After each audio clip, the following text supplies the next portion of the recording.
Hello and welcome to all of you. We're standing here in the Masai Mara, Kenya, and I've met an incredible gentleman, Peter Koenig. And one of the things that fascinates me is that I learned a lesson from my father, which was to work hard, go to school, pretty much hate your job, which is what my dad did. But in the essence of trying to put his kids through education, and one day he'll be happy. And I've met Peter who blew me away because for 40 years he spent doing something he loves. Peter, just talk to us quickly about the model that we've all been framed with, that we need to work hard and one day we're going to be happy, versus doing what we love today. Well, thanks, Scott, for the invitation. So, what we've all learned from the time of mother's milk, but it goes back 350 years to the start of the present money system and industrial system, which scientific and industrial system, which were started at the same time. We've learned to work. Work means doing damage to ourselves, for which we receive, and the language is still there, compensation. And the compensation is the damage that we do to ourselves.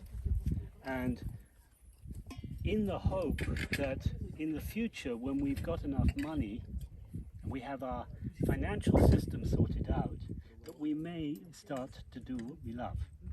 And for our parents and our grandparents and great-grandparents, this was the formula for success. But what we haven't noticed is the change around the 60s and 70s, when we had sufficiency, at least in the Western Hemisphere, in material goods. And our needs changed from material goods to immaterial things, like security, happiness, freedom, and so forth. And it's tragic in a way, because this old system of working to suffer in order to be compensated with money doesn't work to satisfy immaterial needs.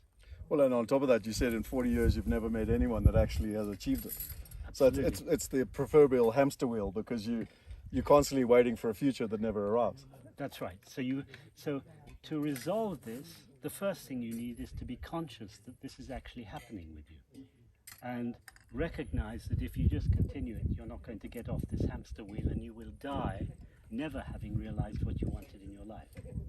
Tell me, what's the other way? What did you figure out 40 years ago? And just quickly, I understand you do entire week seminars on this, so it's a synopsis, but it's as I understand, is doing what you love, and everyone has 100 reasons why not to do that, but why is it possible? So it's a challenge, particularly in this climate or this context, this culture in which we've all grown up in, and we're so conditioned that we consider what I've just mentioned, what we've just been talking about, as so normal. But the challenge, and wasn't a challenge for me at the time I started it. It was like I just did it instinctively. I said, now I've got enough money, I really don't need to earn any more.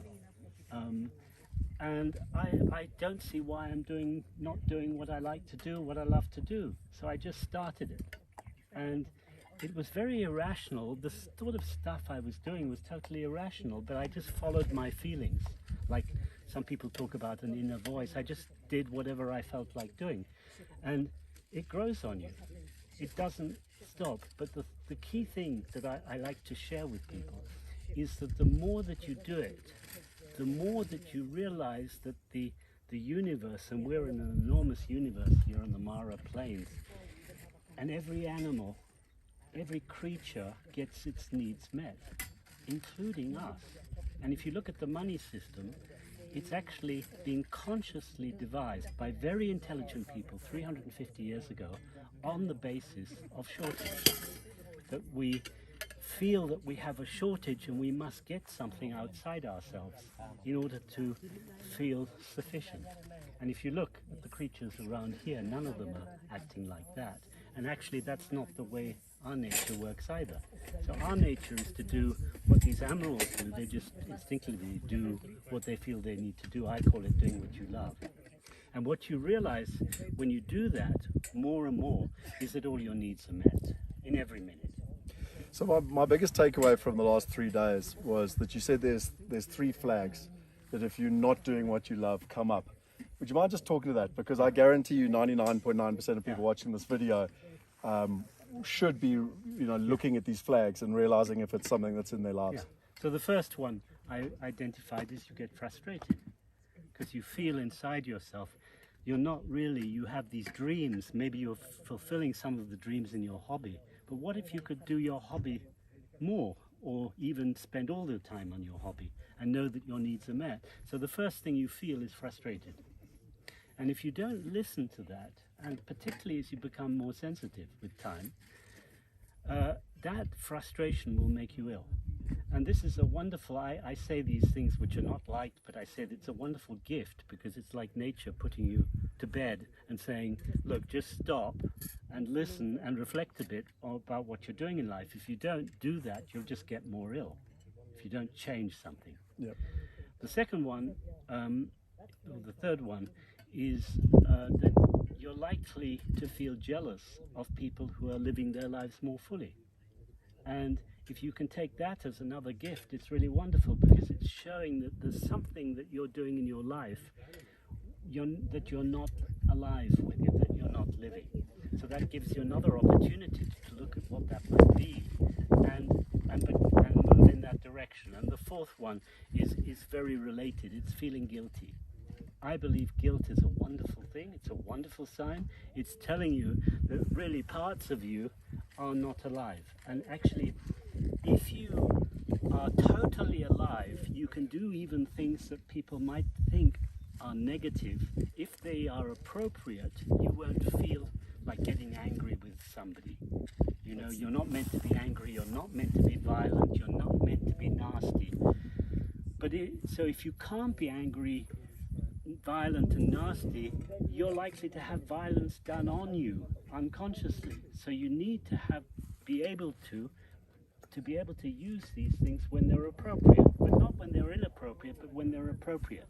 And I can assure you, when you use them appropriately, you won't feel any sense of guilt at all.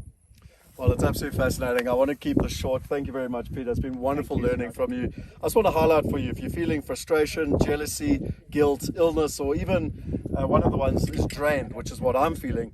And that's one of the reasons why I'm here in the Masai Mara learning from Peter Koenig and another gentleman called Alexander Inchbald. We've been learning about money and ultimately what money means to you. We've been learning about mission and what Peter's got. And there's no ways we can go through it now, but things like reclamation, your feelings around money, and all of the things that we've been talking about now are just flags and symptoms. And hopefully all that we've done is show you the why of you need to change. Obviously we can't get into this video and the how and the what, but I look forward to hopefully working with Alex and Peter to bring in that to you so that you too can get into the how and the what, and you can live a life where not only do you love what you do, but you can live a life of legacy. Hope you enjoyed this Wealth Insight coming live from the Masai Mara, and thanks Peter for your time. I really appreciate it. Thank you, Scott. Cheers. Pleasure.